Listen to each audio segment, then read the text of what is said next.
أعوذ بالله من الشيطان الرجيم بسم الله الرحمن الرحيم ওয়ালাইকুম আসসালাম রহমতুল্লাহ বারাকাতুহু। বাংলাদেশ থেকে জুনায়েদ হোসেন ভাই জানতে চেয়েছেন, কবর জিয়ারত করতে গেলে মৃত ব্যক্তিকে আমাদেরকে দেখতে পান, আমাদের কথা শুনতে পান?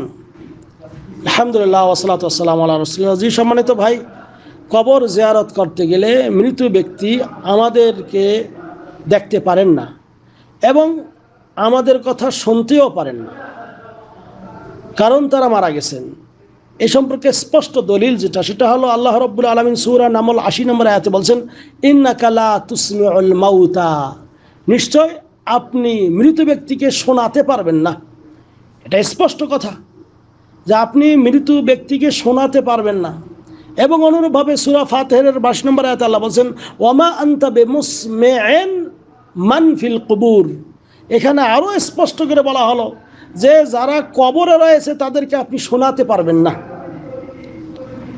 তা মৃত ব্যক্তি, মানুষ যখন মারা যায় তখন সকল আমল বন্ধ হয়ে যায়, কারণ তার সকল কর্ম শেষ। তবে যারা জীবিত তাদের জন্য যদি কিছু কাজ করেন, অথবা মৃত ব্যক্তি যদি কিছু কাজ করে যান, তাহলে তার জন্য উপকার হয়। যেমন তিনি যদি সদকায়ে জারিয়া করে যান, সেটার সওয়াব তার কবরে পৌঁছে, অথবা কোনো এলেম শিখে অন্যদেরকে শিক্ষা দিয়ে গেছেন, উপকারী এলেম প্রচার ও প্রসার করেছেন, এর সওয়াব তার কবরে যায়। অথবা যদি নেক সন্তান রেখে গেছেন, এই সন্তান তার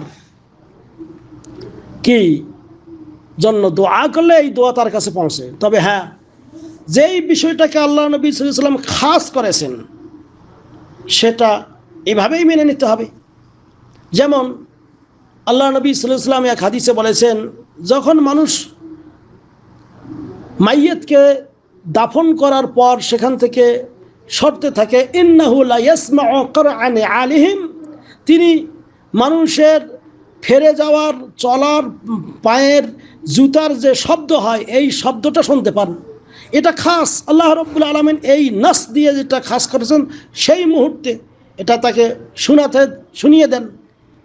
এই জন্য অনুরূপভাবে কবরবাসীকে দাফন করা হলে ফেরেশতা আল্লাহ রাব্বুল আলামিন মুনকির নকির দুজনকে পাঠিয়ে দিয়ে সেখানে মুনকির নকির তাদের কাছে পাঠিয়ে দিয়ে সেখানে প্রশ্ন করেন, মান রব্বুকা ওয়া মা দীনুকা ওয়া মান নাবিয়্যুক। তখন তারা ওই ফেরেশতাদের কথা শুনতে পান। এটা তাদের জন্য, কবরের জন্য খাস। কিন্তু সাধারণ অন্য মানুষের কথা সালাম দিলে শুনতে পায়। এ সম্পর্কে একটা হাদিসে এসেছে যে মা মিন আহাদিন ইউসাল্লিমু আলাইয়া, যে নবী করিম সাল্লাল্লাহু আলাইহি ওয়াসাল্লামের বাণী, যে যখনই কোনো বান্দা আল্লাহর নবীকে সালাম দেয় তখন আল্লাহর নবী সাল্লাল্লাহু আলাইহি ওয়াসাল্লামের কাছে আল্লাহ রাব্বুল আলামিন রূহ প্রেরণ করেন, তখন আল্লাহর নবী তার জবাব দেন। এটা সহিহ হাদিস, এটা নবী করিম সাল্লাল্লাহু আলাইহি ওয়াসাল্লামের জন্য।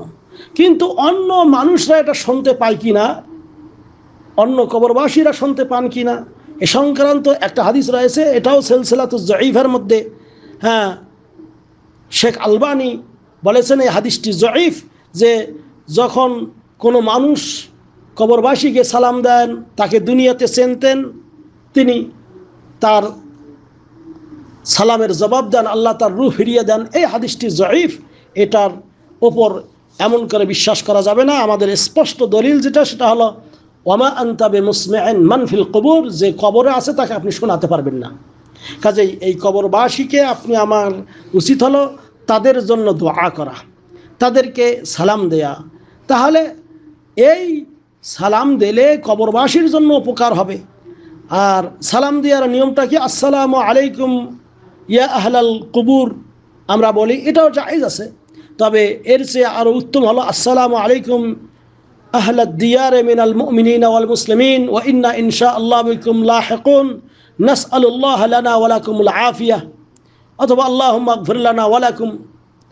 এই দোয়া পড়া, ইয়ারহামুল্লাহুল মুস্তাকদিমিনা মিন্না ওয়াল মুস্তাখিরিন, এই দোয়া পড়া, অথবা আল্লাহুম্মা আগফির লাহুম ওয়ারহামহুম ওয়াফু আনহুম, এই দোয়া পড়া, এইগুলি জায়েজ। কিন্তু অনেকে কবরে যে সূরা ফাতিহা পড়ে, সূরা তাকাসুর পড়ে, অন্যান্য সূরা পড়ে, এইগুলি পড়াও বিদআত। কোরআন পড়া কবরে জায়েজ নেই। শুধু তাদের জন্য দোয়া করা, আরবি দোয়া করতে না পারেন, কমপক্ষে বাংলায় বলেন, আল্লাহকে বলবেন আল্লাহ এই ভাইদেরকে মাফ করে দাও, এদেরকে ক্ষমা করে দাও। কিন্তু প্রত্যেক লোক একা একাই দোয়া করবে, হ্যাঁ, এটাই হলো সুন্নাহ। আল্লাহ রাব্বুল আলামিন আপনাকে আমাকে 6টি জিনিস জানার ও মানার তৌফিক দান করুন। আমিন। আসসালামু আলাইকুম ওয়া রাহমাতুল্লাহ।